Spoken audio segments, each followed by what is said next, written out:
Saturne où il paralyse les gens. Donc on sait qu'il peut attaquer les gens à distance juste en les regardant. Et maintenant on sait qu'il peut les paralyser. Donc est-ce que c'est l'éveil de son fruit du démon qui lui permet d'agir sur l'environnement et ça je pense que c'est vrai dans le sens où normalement c'est l'éveil des paramécias. Mais en fait les fruits de type mythique ils sont bizarres. Ils ont des fruits, enfin ils ont des éveils bizarres. C'est-à-dire que comme Luffy, son fruit de type mythique, il est capable d'influer son environnement, mais en même temps d'avoir une transformation spéciale sur lui-même. Il peut se téléporter via des portails, via des sauts magiques, c'est bizarre ça. Il peut se transformer en Gyuki, il peut attaquer les gens à distance juste en les regardant, et il peut paralyser les gens à distance. Mais c'est colossal, déjà en termes de nombre de pouvoirs, c'est vraiment colossal. Moi je vois pas beaucoup de gens qui sont capables de faire ça pour l'instant dans One Piece. Donc...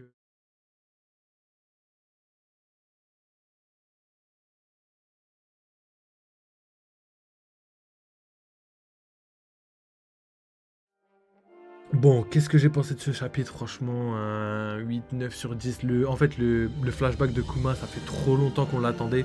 Je suis pas sûr que la suite du chapitre... Moi, pour moi, la suite du chapitre, ça va être le flashback. Mais j'ai l'impression qu'ils vont mettre une petite coupure et le flashback plus tard. Pour faire durer justement le moment, les informations, etc., etc. Donc en fait, on a eu moitié du chapitre sur la puissance de Saturne, la puissance colossale de Saturne. Et après, on a eu l'autre moitié du chapitre sur les flashbacks des Tenryubito. Et encore un chapitre où on déteste encore plus les Tenryubito. C'est quand même légendaire. C'est quand même ouf. Donc c'est vrai qu'il y avait des éclairs noirs. Je sais pas à quoi sont dus les éclairs noirs. Mais on va découvrir ça ensemble. Mais ça, tu regardes moi, c'est dégaine, regard froid. Donc ouais, déjà, alors vas-y, on va faire une petite analyse vite fait. Et après, on remettra quelques images pour que je vous montre un petit peu. Donc au niveau de la construction du chapitre, déjà, on a un chapitre qui... c'est la suite du précédent chapitre.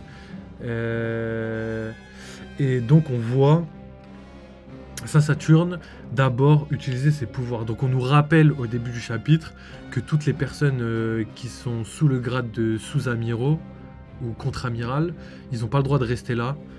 Parce que c'est trop dangereux pour eux et qu'ils n'ont pas le niveau nécessaire pour survivre à ce moment-là. Ou qu'ils sont pas dignes, hein. Il y a peut-être un peu des deux. Hein. Je pense que d'un côté ils sont pas dignes et en même temps ils n'ont pas non plus le level. Parce que quand on voit comment ça s'appelle les marines, le premier marine qui s'est fait attaquer par Saturne, sa tête elle a vraiment explosé. Là on a vu Bonnie et Sanji prendre un coup, mais ils se sont relevés, ils ont même pas perdu connaissance. Donc je pense que c'est du fruit du démon. En plus, c'est Vegapunk qui l'explique, donc je pense qu'il a raison. Ou peut-être que c'est une fin d'Oda et qui veut nous faire croire que c'est les fruits du démon, mais en fait que pas du tout, c'est du haki. Donc pour l'instant, on va dire fruit du démon, hein, on suit Oda. Et après, si on a d'autres informations qui nous portent à croire à autre chose, et ben on analysera et on donnera notre avis. Ensuite, du coup, on a le déroulé de l'histoire, on a beaucoup de choses, on a Saturne qui fait que parler. Et je crois qu'ils ont rien dit les autres. Bonnie, elle a dit une phrase. Bonnie, elle a dit une seule phrase. Attends, on va checker. La marine a parlé un petit peu. Première page. C'est ça, première page? Attends, je vérifie. Donc, première page, la marine parle un peu. Ensuite, Saint-Saturne commence à parler. Et à partir de ce moment-là, t'as deux, trois petites phrases de marine, mais personne ne parle. À part dire Bonnie, attends, hey, tu vois, il n'y a pas de. Y a rien d'autre, tu vois. Ensuite, il y a Franky qui dit une petite phrase. En fait, il pose des interrogations, mais il n'y a pas vraiment de dialogue important. Lui, Saturne monopolise le chapitre, et surtout dans le présent. Et on voit Kizaru aussi qui parle, mais qui est KO. Luffy n'a pas dit un seul mot. Et tous les autres ont vraiment parlé, mais très très peu. Juste pour dire, par exemple... Franky il a dit ouais, les dirigeants veulent la tête de mon capitaine, etc. Tu vois, que des petites phrases comme ça, mais tout le reste, on a vu que Saint-Saturne s'exprimer sur ce qui est en train de se passer. Et il a vraiment le contrôle, il est vraiment mis en avant, il est vraiment vraiment supérieur, tu vois, il est vraiment supérieur à tout le monde. Et il le montre, tu vois, par sa présence, par ses dialogues. Vraiment, il prend de la place dans le chapitre, mais pas que, tu vois, il prend aussi la place dans le manga, dans le sens où il veut montrer que c'est quelqu'un de très puissant. En tout cas, c'est l'impression que j'ai de la part d'Oda. J'ai vraiment l'impression qu'Oda fait tout ça pour nous montrer à quel point Saturne est important et est vraiment fort, vraiment une force colossale même je dirais. Et en plus, faut pas oublier que c'est le numéro 5, donc il y a peut-être une hiérarchie au sein du Gorosei qui les mettent du moins fort au plus fort. Donc imaginez juste ça. Ensuite, on a aussi le pouvoir de Saturne où il paralyse les gens. Donc on sait qu'il peut attaquer les gens à distance juste en les regardant. Et maintenant on sait qu'il peut les paralyser. Donc est-ce que c'est l'éveil de son fruit du démon qui lui permet d'agir sur l'environnement et ça je pense que c'est vrai dans le sens où normalement c'est l'éveil des paramécias. Mais en fait les fruits de type mythique ils sont bizarres. Ils ont des fruits, enfin ils ont des éveils bizarres. C'est-à-dire que comme Luffy, son fruit de type mythique, il est capable d'influer son environnement, mais en même temps d'avoir une transformation spéciale sur lui-même. Et c'était vrai aussi pour Kaido, même si on le savait pas, il pouvait agir sur son environnement, c'est-à-dire il pouvait soulever l'île de Wano Kuni. Donc ça faisait partie d'un éveil type Paramecia, mais aussi il pouvait se transformer en termes vraiment très très puissants avec son corps d'hybride, tu vois, éveillé, et aussi son corps de dragon hybride éveillé. Parce qu'en fait, le mode éveil, il est pas que en mode hybride, il est aussi en mode dragon pour Kaido, en mode... je sais pas, après Nika, ça marche pas trop, parce que il se transforme pas vraiment, tu vois, en quelqu'un, mais... Enfin, il n'y a pas de mode hybride et tout. D'ailleurs, ça, c'est bizarre, que Luffy n'ait pas de mode hybride Nika et de mode, tu vois, c'est le seul Zoan où on n'a pas trop ça. Donc, à voir. C'est vrai, c'est bizarre. Ensuite, on a quoi? C'est peut-être le fait de faire des Gear Force, Gear Second, tout ça, c'est ça, ces hybrides se permettent de se transformer et tout. Donc ça, par contre, ouais, va falloir théoriser là-dessus. Je me pose énormément de questions par rapport à tout ça. Donc voilà, pour Saturne, je pense que, ouais, il doit avoir une forme. Là, je pense que c'est sa forme hybride. Hybride Saint-Saturne, hybride... Mais si c'est un type mythique, après, il y a toujours la théorie que je garde quand même de côté sur le fait que c'est un vrai démon, tu vois. Ça, je le garde quand même de côté. Parce que la manière dont il est apparu, c'est trop abusé. Il peut se téléporter via des portails, via des sauts magiques, c'est bizarre ça. Il peut se transformer en Gyuki. Il peut attaquer les gens à distance juste en les regardant. Et il peut paralyser les gens à distance. Mais c'est colossal. Déjà, en termes de nombre de pouvoirs, c'est vraiment colossal. Moi, je vois pas beaucoup de gens qui sont capables de faire ça pour l'instant dans One Piece. Donc juste ça déjà, ça montre à quel point il a tellement de choses à nous montrer. Et ça se trouve, et j'en suis sûr de toute façon, ça se trouve il a même pas tout montré encore. Peut-être qu'il y a encore des choses à montrer. Donc est-ce que Saturne va tomber pendant cet arc? J'en doute très très fortement. Pour moi il peut pas tomber maintenant. Mais c'est vraiment pas impossible. Hein. C'est vraiment pas impossible que Luffy doit se relever, Kizaru etc. Que la marine fait... En vrai là c'est compliqué. Là la manière dont Oda construit ses chapitres, elle est pour montrer en mode ils ont le contrôle total de l'île. Donc maintenant que Saturne est là, ils ont tout ce qui est pacifista, tout ce qui est Séraphin, etc. Ils ont la marine, ils ont les bateaux tout autour de l'île. Et il y a un amiral plus Saturne plus Lucci, donc ça fait énormément de puissance aussi de côté marine. Et il y a de l'autre côté des Mugiwara. Donc Mugiwara comme Sanji par exemple qui est pétrifié. Donc imaginez s'il peut imaginer à tous les Mugiwara, il pétrifie tout le monde, Kizaru les attaque, il y a plus d'équipage, tu vois. Donc je pense que soit va y avoir une longue construction, ce que je doute, hein, je pense pas qu'Oda va repartir après Egghead sur un gros arc. Je pense plutôt qu'il va faire un arc de transition aussi pour montrer la puissance de Saturne. Et aussi il y a le parallélisme avec Shabonji. À l'époque, les Mugiwara étaient trop faibles pour battre un amiral, donc ils ont été séparés aux quatre coins du monde, etc. etc. Donc là, je pense qu'il y a un parallèle similaire qui pourrait être fait. Donc je pense peut-être pas qu'ils seraient séparés aux quatre coins du monde, mais on a quand même le parallèle avec le fait qu'ils sont trop faibles pour pouvoir abattre un noble mondial. Un noble... Ça se trouve qu'il est là depuis des centaines d'années, on sait pas. Hein. Moi, ça m'étonnerait pas. Hein. Ça m'étonnerait vraiment pas. Donc à voir pour tout ça, mais franchement, chapitre masterclass. Et Saturne vraiment très très fort. Donc est-ce que les Mugiwara vont pouvoir s'enfuir? Je pense que oui. D'ailleurs, Saturne le dit, et ça c'est marrant, quand Saturne dit ça, ça veut clairement dire que Oda il a tout prévu, tu vois. Attends, je vais vous ressortir la phrase. Mais non, mais franchement, si... c'est un truc comme ça en plus, et franchement si vous arrivez à vous enfuir, j'aimerais bien voir ça. Mais après c'est pas la version officielle je crois. Voilà. Alors vous êtes encerclé par la marine sur une île au bord de la destruction. Si par un coup du sort vous parvenez à vous échapper, j'aimerais vraiment voir ça. Donc j'ai l'impression que c'est pas la traduction réelle. Je pense pas que ça va être traduit comme ça dans le chapitre officiel. Mais là, on voit clairement que les Mugiwara sont en PLS et que leur but Enfin, pour moi, c'est comme ça qu'Oda a construit ce chapitre là depuis quelques temps. Il fait que parler de fuite, fuite, fuite, fuite. Il y a eu le côté avec le robot. Après, le robot a été détruit, donc la fuite a été compromise. Il y a eu vraiment à aucun moment, même Luffy, Kizaru, à aucun moment il y avait un combat réel. Il n'y a que à la fin où Luffy a mis un vrai coup à Kizaru. Et Kizaru, bah là, il est dans les vapes et il va mettre du temps à se réveiller. Mais il est toujours conscient, entre guillemets. Là, il est KO, mais il est conscient. C'est-à-dire que là, il est à terre et tout, il peut pas bouger, mais c'est pas impossible qu'il revienne. Et ensuite, on a aussi le fait que là, on dirait qu'il n'y a aucun autre moyen de quitter l'île que de s'enfuir. Là, pour moi, c'est comme ça qu'Oda veut montrer les choses. On sait qu'après, il y a aussi le côté fierté de Luffy, qui, comme face à Fujitora, disait non, moi, je veux pas m'enfuir, je vais affronter la réalité en face, tu vois. J'ai envie d'affronter... Enfin, je veux pas m'enfuir maintenant, je veux me taper contre qui veut se taper, tu vois. Et à l'époque, c'était contre Fujitora, et en plus, on était effrayés. À cette époque-là, il avait juste battu un Shichibukai, et un amiral, c'est quand même au-dessus d'un Shichibukai, donc on se disait, ouais, peut-être il va se faire allumer, Luffy, on sait jamais. Et maintenant, on voit qu'en vrai, là, Luffy, il est bien au-dessus d'un level amiral, et qui pourrait faire ce côté-là, fierté, non, je veux pas bouger de l'île, mon but... c'est d'affronter Saturne, mais je pense pas, parce que son but c'est pas ça, son but c'est de sauver Vegapunk, il l'a dit. Son but c'est de faire en sorte que Vegapunk puisse faire tout ce qu'il veut avant pour pouvoir quitter l'île. Donc j'ai l'impression que la fuite c'est le scénario le plus probable, mais vraiment à 90%.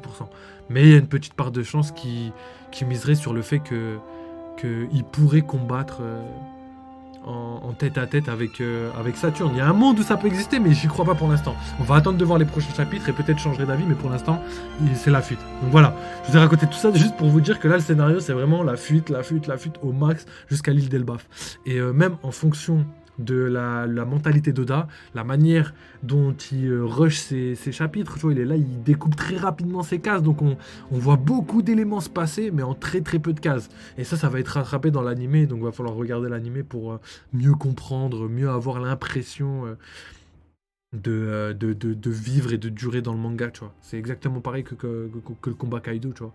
Le combat Kaido en scan, c'était extrêmement long au début et extrêmement rapide à la fin. Donc, et dans les épisodes, tout s'est équilibré correctement et c'était une masterclass. Même si je reste un tout petit peu sur ma faim au niveau de la mort de Kaido, mais on va voir, on verra ça. On n'est toujours pas confirmé qu'il est totalement mort. Ensuite, pour la suite, on a parlé de Saturne, on a parlé aussi de la fuite des Mugiwara, on a parlé du combat Kizaru-Luffy, on a fait le tour un petit peu. Là, je pense qu'on va parler juste des dernières informations importantes du chapitre. Pour moi, il y en a 3. Et même pas de l'incohérence, mais du truc bizarre qui s'est passé. On va discuter de ça. Donc, les premières infos. Première info sur le peuple boucanier de Kuma. Donc, c'est le dernier de son espèce. Comme King qui était le dernier de son espèce des Lunaria, et que les Lunaria devaient sûrement être contre le gouvernement mondial à l'époque de Joy Boy. Je pense que Bonnie aussi, du coup. Bonnie et comment il s'appelle Kuma, Bonnie et Kuma, ça doit être les dernières personnes du peuple des boucaniers, donc boucaniers qui sont entre guillemets à moitié géants. Donc pour l'instant on prend avec des pincettes parce qu'on sait absolument pas ce qu'est un boucanier. Mais en tout cas c'est une des races qui sont affiliées au Ji. Il y a 800 ans. Donc on le voit par rapport à l'histoire avec Nika, on le voit les Lunaria pareil par rapport à la fresque de Ener, par rapport au fait qu'ils ont des ailes, etc., par rapport à Wiper, qui a pareil, qui doit avoir du sang Lunaria, ou que ce soit des cousins des Lunaria, etc., etc. Donc tout ça, c'est des personnes qui sont affiliées au Ji, exactement comme il y a des personnes qui sont affiliées au gouvernement mondial. Donc ça, c'est des anciens ennemis du gouvernement mondial et c'est pour ça qu'aujourd'hui, le gouvernement mondial a voulu éradiquer tous ces peuples. Donc ils l'ont prouvé, ils l'ont dit, qu'ils faisaient ça tous les 3 ans sur des îles qui ne sont pas affiliées au gouvernement mondial et que leur but c'est d'éradiquer toutes les personnes qui sont pas... enfin qui sont des races différentes et surtout des races qui étaient contre les... comment ils s'appellent je perds mes mots à chaque fois. Les dragons célestes, quoi. Donc ensuite, au niveau des dragons célestes, on a une deuxième information, c'est Saint Garling Figarlang. Déjà, il a un saint dans son prénom, ça m'éclate. Donc déjà, déjà moi, pour moi, le Gorosei, ça m'étonnerait pas qu'avant être Gorosei, ils étaient chez les chevaliers divins et qu'ils ont grimpé en level pour pouvoir devenir chevaliers divins. Déjà, pour moi, c'est logique. Pour moi, j'ai vraiment l'impression que c'est ça. Ensuite, je me dis que Saint Garling Figarland, exactement pareil, tu vois, au niveau du nom, il y a énormément de similitudes avec, par exemple, pardon. Saint Saturne, Saint Jegarsa, Saint Vénus, Saint Mercury, tout ça, tu vois. Et on a vraiment énormément. Mais après, il me semble que les dragons célestes normaux aussi, je crois qu'il y a moyen qu'ils aient les mêmes noms, tu vois. Je sais plus, c'était Charlos, Saint Charlos, ouais, Sainte Mosgarde aussi. Bon, en fait, c'est tous des saints. J'avais oublié, c'est vrai. Tous les Tenryubito ont un saint dedans. Et ensuite, pour moi, pour être au-dessus des Tenryubito, il y a les Gorosei, tu vois. Donc, il y a les chevaliers divins et les Gorosei. Donc, pour moi, ça, c'est vraiment l'armée, les hommes les plus forts du monde, mais côté Tenryubito. Et rappelez-vous aussi ce que je vous ai dit par rapport à la théorie de la guerre du siècle oublié, c'est que le peuple des Ji, ils avaient les 3 armes antiques, ils avaient une technologie supérieure au monde entier, déjà ça s'est passé il y a 800 ans, et la technologie d'aujourd'hui, à l'heure d'aujourd'hui dans One Piece, elle a 500 ans d'avance, donc ils avaient 1300 ans d'avance, tu vois, ils avaient 1300 ans d'avance sur leur temps, en termes de technologie. Et malgré tout ça, malgré toute la puissance qu'ils avaient, malgré, je sais pas, ils étaient Nika, tu vois, il y avait un dieu, ou je sais pas si c'était à la même époque ou pas, mais pour moi, clairement, si tu perds alors que tu as toute cette puissance, en plus ils étaient alliés au Lunaria, ils étaient alliés aux boucaniers, peut-être aux géants, moi j'en suis sûr, ils sont alliés aux géants. D'ailleurs, ça accrédite de ouf les boucaniers qui parlent de Nika, ça accrédite de ouf le fait que les géants sont un peuple comme Wano Kuni, qui sont affiliés au Ji et qui font pas partie du gouvernement mondial. Donc ça, les gars, là, j'en suis sûr et certain. Ça, j'en suis sûr et certain. Et ça accrédite aussi le fait que la dernière arme antique se trouverait sur Elbaf. Donc les gars, j'espère que ça va se produire. Les gars, là, en vrai, il y a énormément de théories qui se valident. Et là, j'ai l'impression que tout concorde avec ce que je suis en train de vous dire. Donc suivez bien les gars, suivez bien les vidéos. D'ailleurs, je vois tous vos commentaires sur YouTube. Merci les gars de Twitch qui rejoignent la team. Franchement, c'est énorme ce qui se passe parce que tout est confirmé pour l'instant. Rien n'est invalidé. À part des petits trucs, il y a toujours des petits trucs qui sont invalidés, tu vois. Des petits trucs, on verra. Comme par exemple, je pensais que Bonnie, elle s'était fait prendre par Katharina Devon. Et au final, non. C'est bien la vraie Bonnie. Et pour l'instant, on n'a pas d'informations par rapport à Katharina Devon, ni Lafitte, ni Barbe Noire. D'ailleurs, ce qui devait être fait dans ce chapitre-là, mais c'est pas encore. Ça va arriver peut-être, hein, quand on s'y attend moins. Moi, je pensais ça va arriver quand on s'y attendra le moins. Donc, restez à l'affût. Ensuite, on a parlé de Garling. Donc, Garling, qui est le supposé père de Shanks. On a vu qu'il était très très fort, qu'il faisait partie des personnes les plus puissantes chez Amarijois. Et j'ai l'impression qu'Amarijois, la personne la plus forte dans les Chevaliers Divins, sans compter le Gorosei et Imsama, c'est Saint Garling Figarland. Et moi je pensais que c'était le père de Shanks, mais que Shanks peut-être avait un frère, et vu qu'ils avaient le même âge, ils devaient être aussi puissants. Mais non, je pense pas du tout. Je pense vraiment maintenant, grâce à ce chapitre-là, je pense vraiment que Saint Garling Figarland, c'est vraiment l'ennemi principal qui va devoir se taper contre Shanks. Et c'est le père de Shanks. Donc il va devoir régler ses comptes, etc.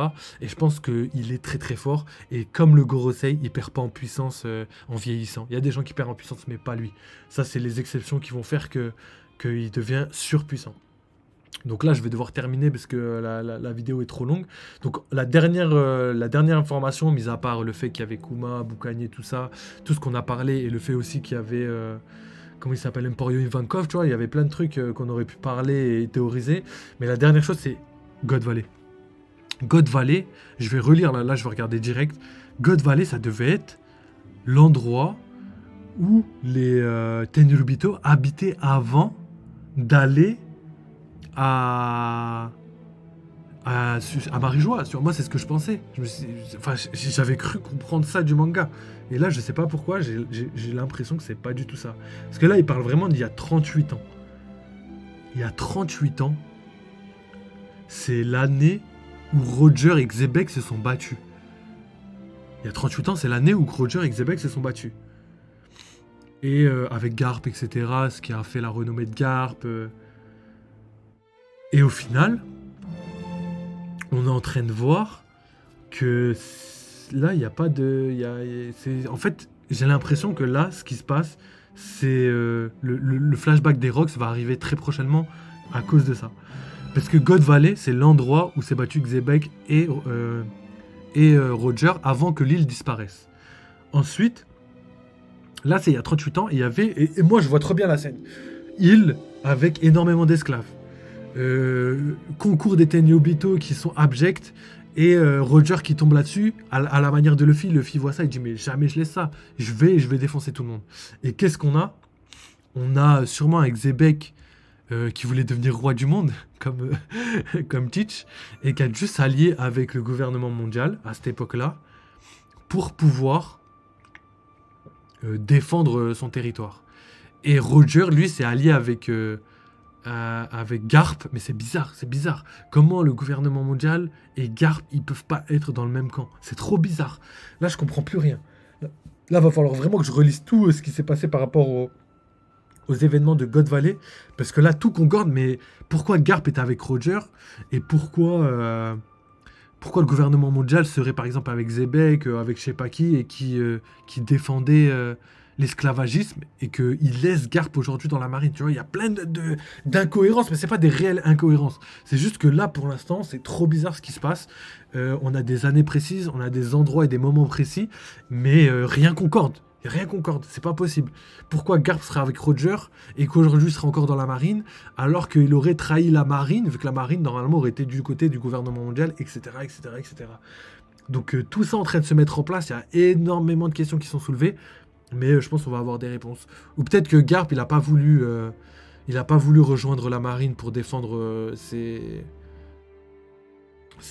son truc là, pour défendre ses valeurs, et au final il a combattu avec Roger, et après on lui a pardonné parce que je sais pas, il devait être je sais pas, peut-être que Garp a juste voulu battre des pirates, du coup on lui a dit bon c'est pas grave, t'attaques les pirates, c'est pas grave, mais il s'en est pas pris au Tenryubito, tu vois, donc il y a beaucoup de choses qui pourraient se passer, je sais pas, en tout cas. Vous voyez à quel point ce chapitre, mine de rien, il réveille énormément de théories. Donc là, je suis obligé d'arrêter parce que ça fait 45 minutes. Mais merci les gars d'avoir suivi. On va essayer d'analyser, on va faire plusieurs théories dans la semaine. Là, je vais réfléchir à tout ça. Il y a énormément d'informations. Mais les gars, théorie validée sur plein de trucs. En vrai, je suis trop content. Juste le fait que Saturne puisse se guérir lui-même, qu'il soit entre guillemets immortel. Les gars, on l'a dit, je vous l'avais dit, dès que j'ai vu Bonnie planter Saturne, pour moi c'était impossible. Et je savais qu'Oda avait fait une masterclass. Ça, c'est typique les fans d'Oda. C'est typique les fans d'Oda. Les fans d'Oda, tu te dis, ah ouais, mais Bonnie a réussi à planter un Gyuki, un mec qui arrive à se faire téléporter. Non. C'est... Pardon. C'est Saturne qui se laisse planter. C'est différent, les gars. Voilà, donc merci, les gars. On se retrouve tout à l'heure pour un live Elden Ring. Et pour la team YouTube, merci encore pour tout ce que vous faites. Merci pour le soutien, merci pour les abos, merci pour tout. N'hésitez pas à soutenir encore là. On va faire énormément de choses. Toujours 2 à 3 vidéos par jour, tous les 2 jours pour One Piece. Et tous les 2 jours, il y a des vidéos, jeux vidéo. Donc il y a du FF16, il y a du Elden Ring, et bientôt on va rajouter de nouveaux jeux. Il y a sûrement Cyberpunk, Phantom Liberty là qui est sorti, j'ai envie d'y jouer, et peut-être Assassin's Creed Mirage. Donc on a fait tous les Assassin's Creed qui existent, donc il manque plus que lui, donc je pense qu'on va y jouer. Donc merci les gars, à très bientôt, vive One Piece, vive la passion des jeux vidéo, vive tout le monde, et à très bientôt.